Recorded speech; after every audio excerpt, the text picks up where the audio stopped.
Hey guys, it's Marty and welcome to Two Line Slot Cars. We're going to talk a little bit about my race night that I had with my buddy John Mark and my brother Dusty.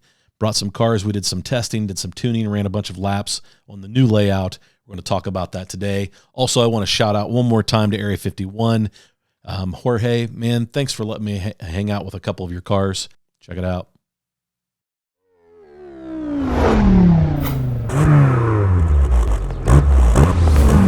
Hey guys, so we made some changes to the track this last week.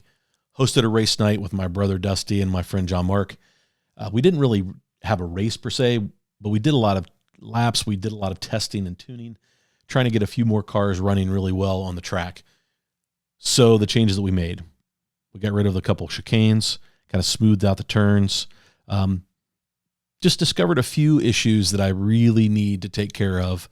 So I thought I would talk about those. So all in all, the track is really fast. My brother now owns the track record at 6.681, I believe.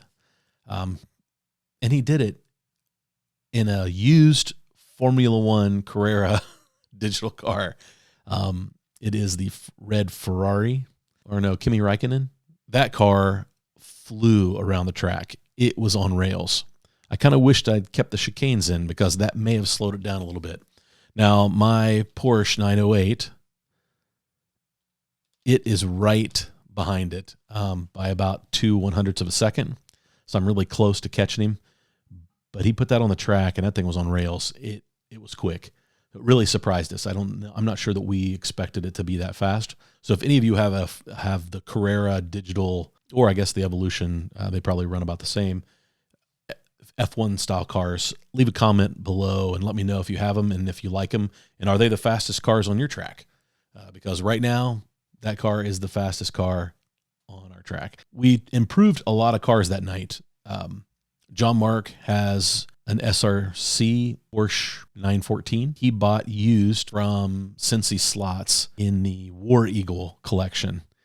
And that thing is a screamer. It's still one of the fastest cars on the track. Enjoy racing against that. So he had it out. It was making some really quick laps. It's probably third or fourth fastest on my track. One of the problems that we're finding is there's about 6 stations that I've built around the table. It's just where we have controllers.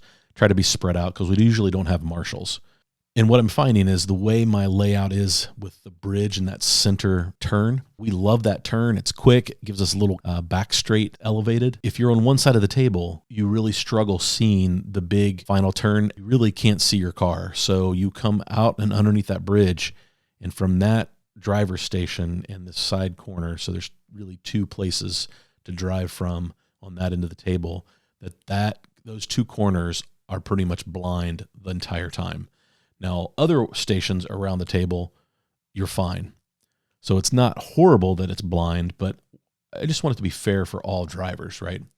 So one of the things I'm thinking about doing is extending my table another 4 feet and putting some straights in to lengthen my straightaway, lengthen the back straightaway, and put that turn out another 3.5, 4 feet. And I think that visibly you would be able to see that car entering that last turn if I extend the track that far.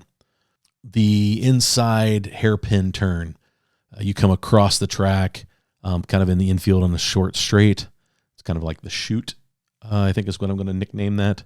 You come out of that elevated turn down the chute into the hairpin. I added borders to that hairpin. And I thought that we would have more problems there because I think a lot of the times we make sure that we're in that outside lane and we would rely on guardrails to kind of keep the cars in the slot, and so we could carry a lot of speed through that. And what I'm finding is I'm not having issues coming out of the slot there very often. The F1 car flew through that turn. I really feel like that's the turn that he picked up a lot of speed and a lot of time. And because I added the check lane, we can actually see what those segments look like. And so when I go back and look at laps, that's the cool part. That's what that check lane gives me, is the ability to go back and say, oh, wow. So that lap, that was with the segment time in segment 1. And I was, 2/100ths of a second faster in that segment than I usually am.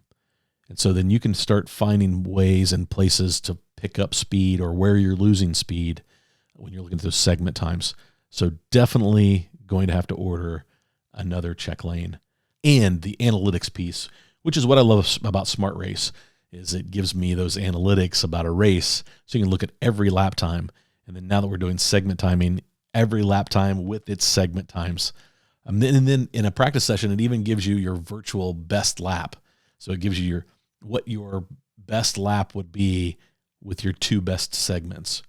And so that's cool stuff. Guys, if you like this kind of content, if you don't mind listening to me talk about slot cars, hit the subscribe button, give me a thumbs up, click the bell, make sure that you're getting notified anytime I put out a new video. I've improved my studio space a little bit, kind of moved my table. I added some microphone arms. I changed a microphone. This is my buddy Mike, my co-host in the podcast. I built a softbox. It's kind of a DIY thing, but I really like how it's lighting the set. You can see the old Fieldstone. We've got the 2 lines sign back here. But I think that I'm trying to make some improvements to make my content better.